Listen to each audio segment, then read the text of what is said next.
오늘 우리에게 주신 하나님의 말씀은 신약성경 갈라디아서 6장 11절부터 18절까지의 말씀입니다. 신약성경 309면에 있는 갈라디아서 6장 11절부터 18절까지의 말씀을 저와 여러분이 교독하시고 마지막 18절은 합독하겠습니다.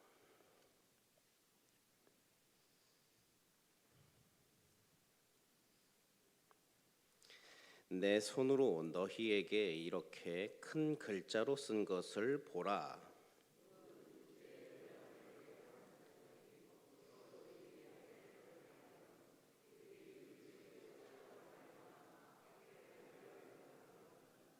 할례를 받은 그들이라도 스스로 율법은 지키지 아니하고 너희에게 할례를 받게 하려 하는 것은 그들이 너희의 육체로 자랑하려 함이라.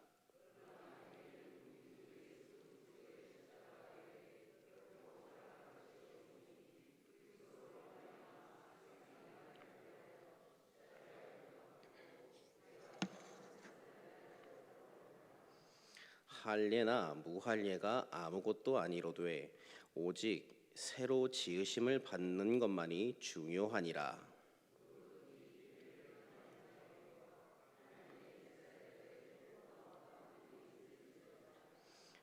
이후로는 누구든지 나를 괴롭게 하지 말라. 내가 내 몸에 예수의 흔적을 지니고 있노라.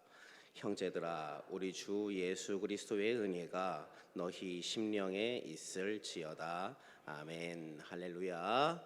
살아계신 우리 주님을 찬양하러 나오신 여러분을 저 또한 환영하고 축복합니다. 우리 옆에 계신 분에게 한번 이렇게 이야기해 주시겠습니까?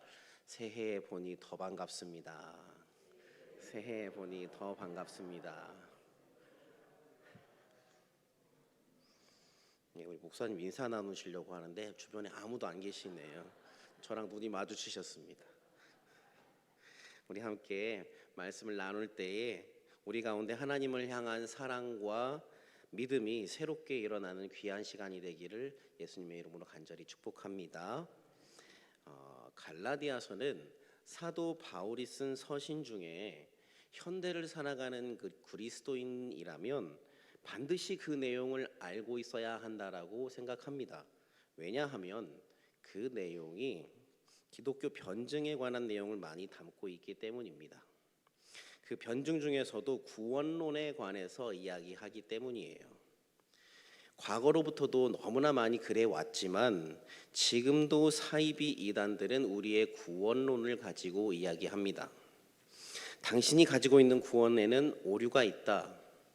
당신은 당신의 구원받은 날짜를 정확히 알고 있느냐?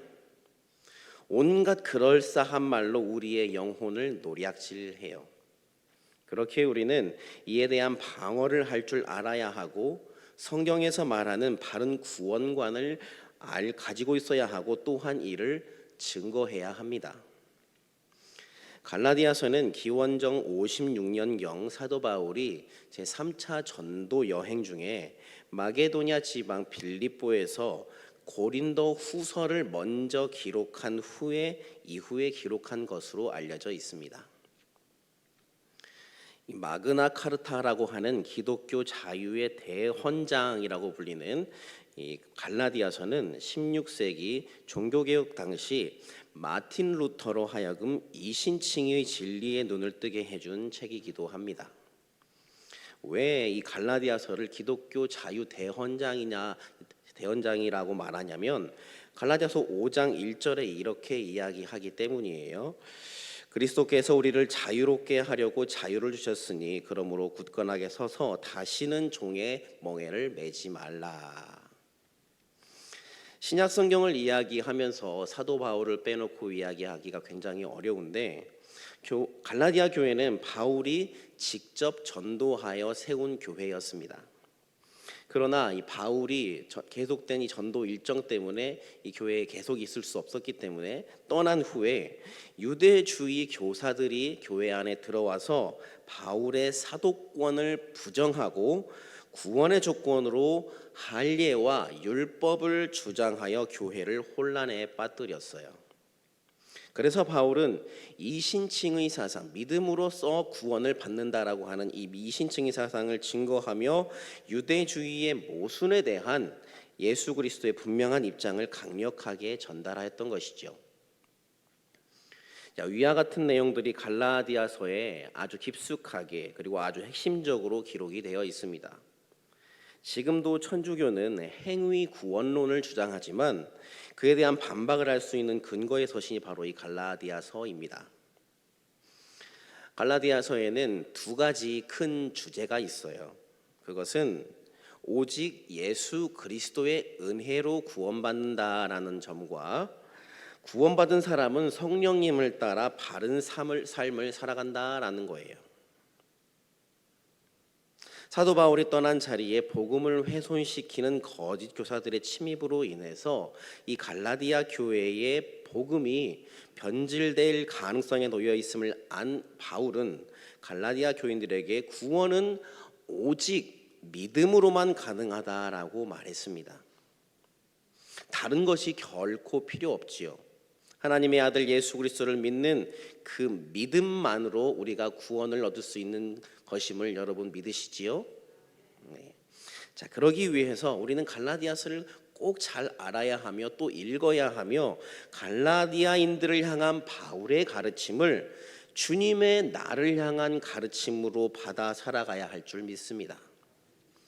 자, 이렇게 말씀을 드리면 마치 1장 1절부터 말씀을 살펴보아야 할 것 같은데 오늘 본문은 갈라디아서의 마지막 부분입니다. 11절 말씀을 함께 살펴보도록 하겠습니다. 11절 말씀에 보면 내 손으로 너희에게 이렇게 큰 글자로 쓴 것을 보라라고 말하고 있어요. 자, 이 말은 이 문장의 글자가 앞의 글자와 달리 글자가 크고 바울이 직접 쓴 글자다라는 뜻입니다. 아마 이 갈라디아서의 이 문장, 바로 이 문장, 내 손으로 너에게 이렇게 큰 글자로 쓴 것을 보라라고 말했던 이 문장 바로 앞부분까지는 바울이 직접 쓰지 않고 다른 사람이 대신 쓴 것으로 학자들은 보고 있습니다. 바울이 쓴 서신 중에 로마서도 바울이 썼지만 더디오라는 사람이 대서했습니다. 갈라디아서도 마찬가지였어요. 그러나 끝부분에서는 바울이 직접 썼다라는 것이죠. 자, 그렇다면 바울은 왜 끝부분을 썼을까? 자신이 직접 썼을까? 한 세 가지 정도로 그 이유를 주장하는데요. 첫째로 앞에 모든 내용을 포함해서 이 편지가 바울의 진짜 편지라는 것을 알려주기 위함이었습니다. 당시에는 거짓 교사들이 바울의 가짜 편지를 만들어서 교회를 미혹하는 경우가 많았어요. 바울의 가르침이 아닌 다른 내용들을 자기가 가르치고 싶은, 교회를 어지럽게 하고 싶은 그 내용들을 써서 이것이 마치 바울이 쓴 편지인 것처럼 하는 그런 일들이 많았다라는 거죠. 데살로니가 후서 2장 2절에 보면 영으로나 또는 말로나 또는 우리에게서 받았다 하는 편지로나 주의 날이 이르렀다고 해서 쉽게 마음이 흔들리거나 두려워하거나 하지 말아야 한다는 것이라 라고 말하고 있습니다. 그래서 이렇게 바울이 직접 글자를 써서 이 편지는 진짜로 바울이 쓴 편지다라는 것을 증명해 줄 필요가 있었던 것이죠. 자, 둘째로 바울이 갈라디아 교인들을 너무나 사랑한다라는 것을 나타내고 있습니다. 로마서는 끝까지 더디오가 대서했어요. 그러나 갈라디아서는 그렇지 않습니다. 갈라디아 교인은 거짓 교사에 의해서 믿음이 미혹되고 믿음이 계속해서 무너지는 그런 상황에 있었던 사람들입니다. 그리고 바울의 사도권을 계속해서 공격했던 사람들이에요. 그러나 바울은 끝까지 이들을 계속해서 사랑했기 때문에 마지막 부분이라도 친필로 씀으로써 그들을 향한 이 바울의 사랑을 나타냈던 것이죠. 셋째로 복음의 중요성을 한 번 더 강조하기 위함이었습니다. 바울은 서신의 앞부분에서 믿음을 강조하고 뒷부분에서는 그 믿음에 따른 바른 삶을 강조하다 보니까 마무리될 쯤에는 복음의 중요성이 다소 약해졌을 것이다 라고 생각한 것 같습니다. 그래서 마지막 결론을 통해 다시 한번 율법주의를 공격하고 복음을 강조하고 있다라는 점이지요. 계속해서 12절과 13절에는 다시 한번 할례를 주장하는 이들을 반박함으로써 교회 내 침투한 거짓 교사들이 말하는 그 행위 구원이 옳지 않음을 드러냅니다. 12절과 12절 말씀 함께 읽어주시기 바랍니다. 시작.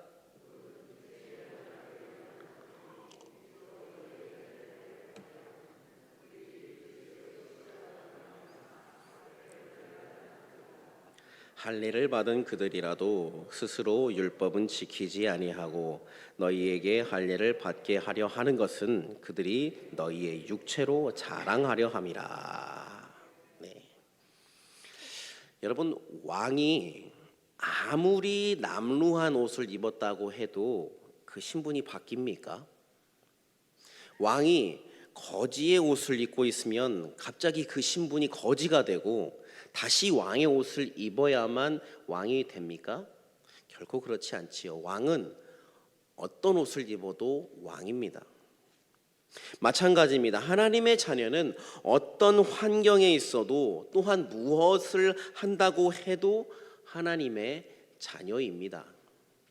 내가 사망의 음침한 골짜기에 있다고 할지라도 또는 내가 솔로몬 궁전과 같은 아름답고 화려한 곳에 있다고 할지라도 나의 이 기본 신분인 하나님의 자녀는 결코 변하지 않는다라는 거예요. 그런 자녀가 할례의 여부에 따라 구원이 결정되지 않는 것입니다. 15절 말씀에 할례나 무할례가 아무것도 아니로되 새로 지으심을 받는 것만이 중요하니라.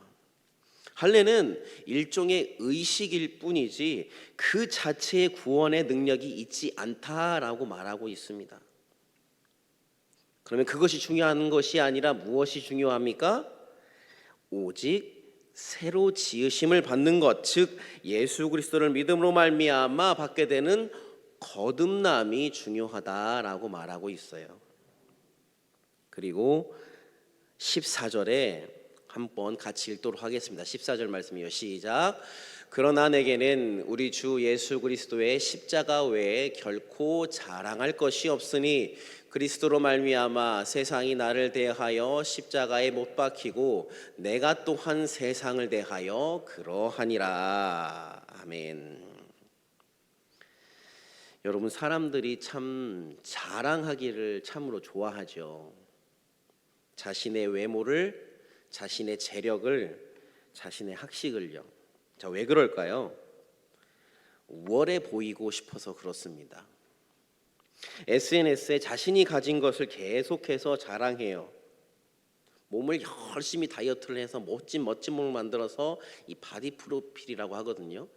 그런 것을 찍고 자신이 가진 돈을 확 펼쳐서 보여주기도 하고 값비싼 차, 시계를 보여주고 또 혹은 굉장히 어려운 어떤 분야의 논문을 발표하거나 강의 등을 하는 것을 자랑하는 것을 좋아합니다. 이것이 인간이 자랑하는 것들이지요.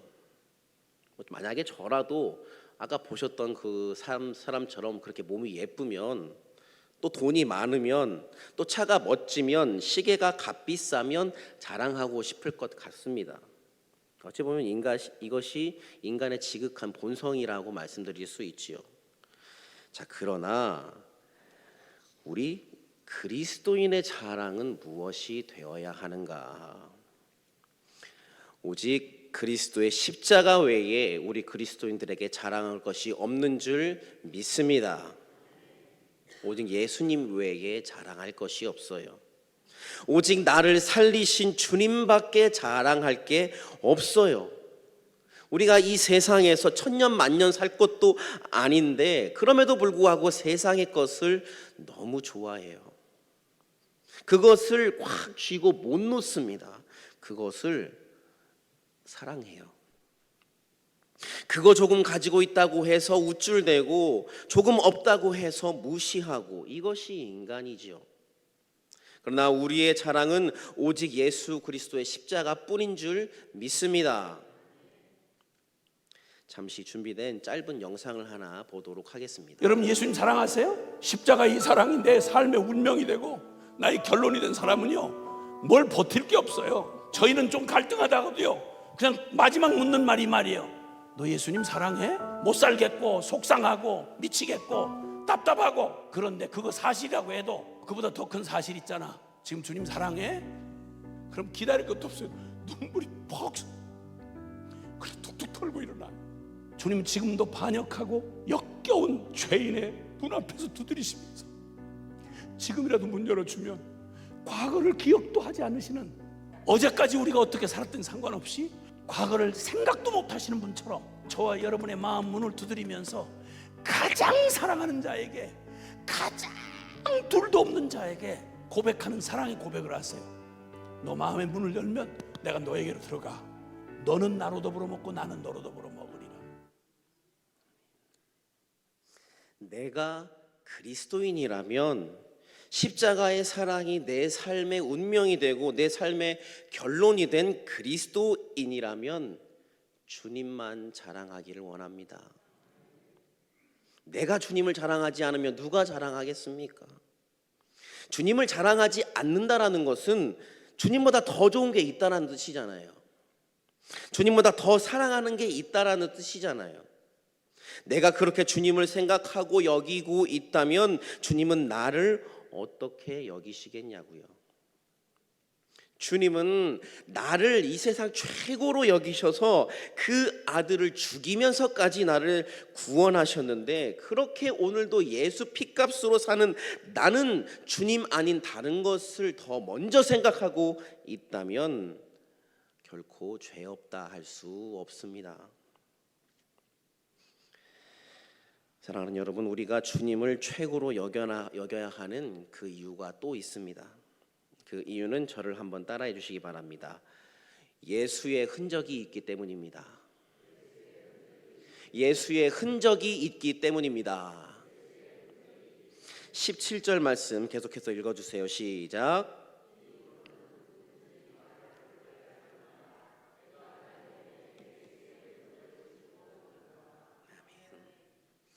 내가 내 몸에 예수의 흔적을 지니고 있노라. 앞부분에서 말씀드렸습니다. 갈라디아 교인들이 사도 바울의 사도권에 대해서 계속해서 공격했다고요. 왜냐하면 사실상 예수님과 같이 활동했던 이 12사도 안에 사도 바울은 없거든요.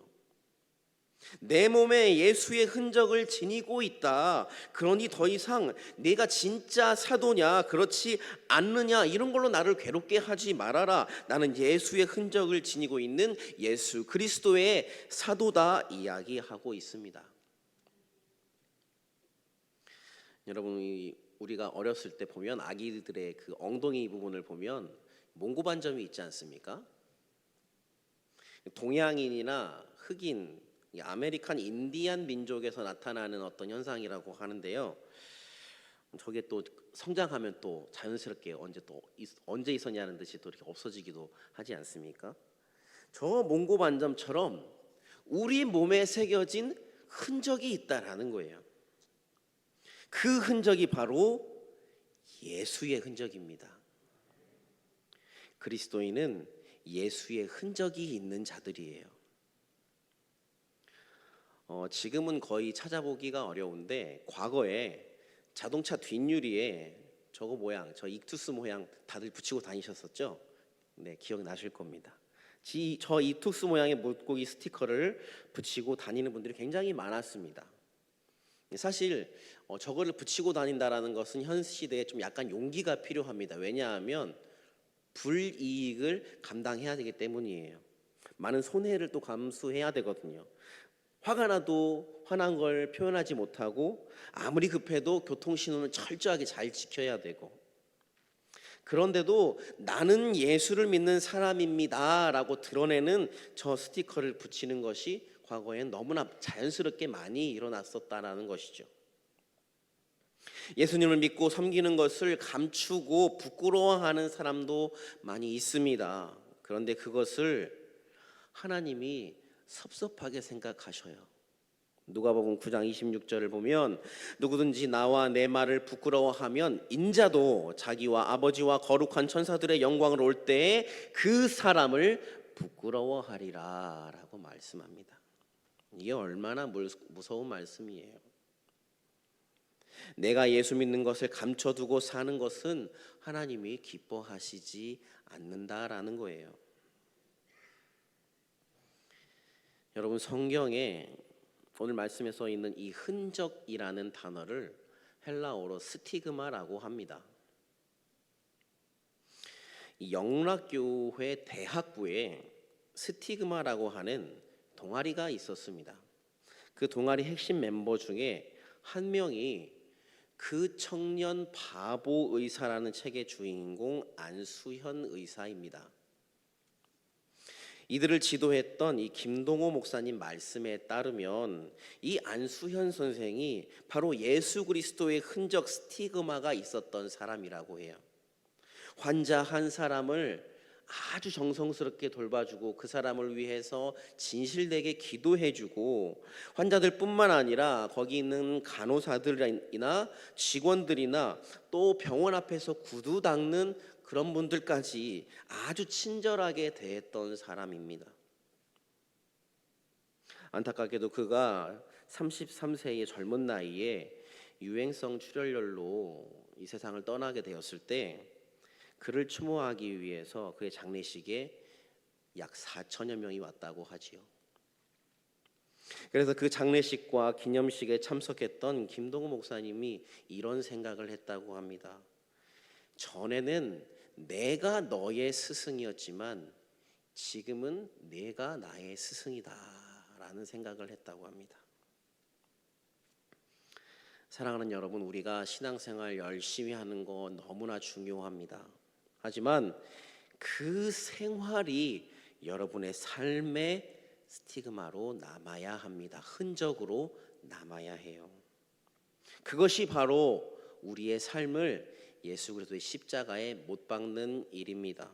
그것을 통해서 나를 자랑하는 것이 아니라 내가 영광을 받기 위해 노력하는 것이 아니라 그것을 통해서 오직 우리 주님 하나님께만 영광을 돌려드려야 하는 것입니다. 십자가 외에는 자랑할 것이 없다라고 고백했던 이 사도 바울처럼 나 또한 우리 주님만 자랑해야 할 줄 믿습니다. 우리가 무엇을 하든 먹든지 마시든지 무엇을 하든지 다 하나님의 영광을 위하여 하라라고 말하고 있습니다. 사랑하는 여러분, 올해 우리 교회의 가장 큰 이 사역을 전도로 우리가 잡았지요. 전도하기 위해서는 나가야 합니다. 외쳐야 합니다. 그리스도의 복음을 선포해야 합니다. 그러나 우리가 살아가는 이 21세기에 복음을 전하는 전도자들은 복음의 선포자를 넘어서 복음의 변증가들이 되어야 합니다. 시대가 그것을 원하고 있기 때문이에요. 세상의 수많은 거짓 가르침에 맞서 싸울 영적인 무기를 갖춘 자들이 되어야 합니다. 완전한 진리와 가치를 부인하는 포스트 모더니즘, 누구나 하나님이 될 수 있다고 믿는 뉴에이지 사상, 예수 그리스도만이 구원임을 받아들이지 않는 종교 다원주의, 쾌락이 인생의 목적이며 최고의 선이라 여기는 쾌락주의, 인간의 능력과 성품, 현재적 소망과 행복을 가장 귀중하게 여기는 인본주의, 물질적 만족을 최고의 가치로 삼는 물질주의. 우리는 이런 세상 풍조에 맞서 싸워야 합니다. 세상 풍조에 맞서 싸우려면 나를 자랑하지 마십시오. 예수 그리스도를 자랑하십시오. 예수 그리스도를 자랑하고 내 마음에 예수의 흔적 스티그마를 지닌 자로 살아가십시오. 그것이 이 시대를 살아가는 우리 그리스도인들에게 요구되는 삶의 자세입니다. 기도하겠습니다.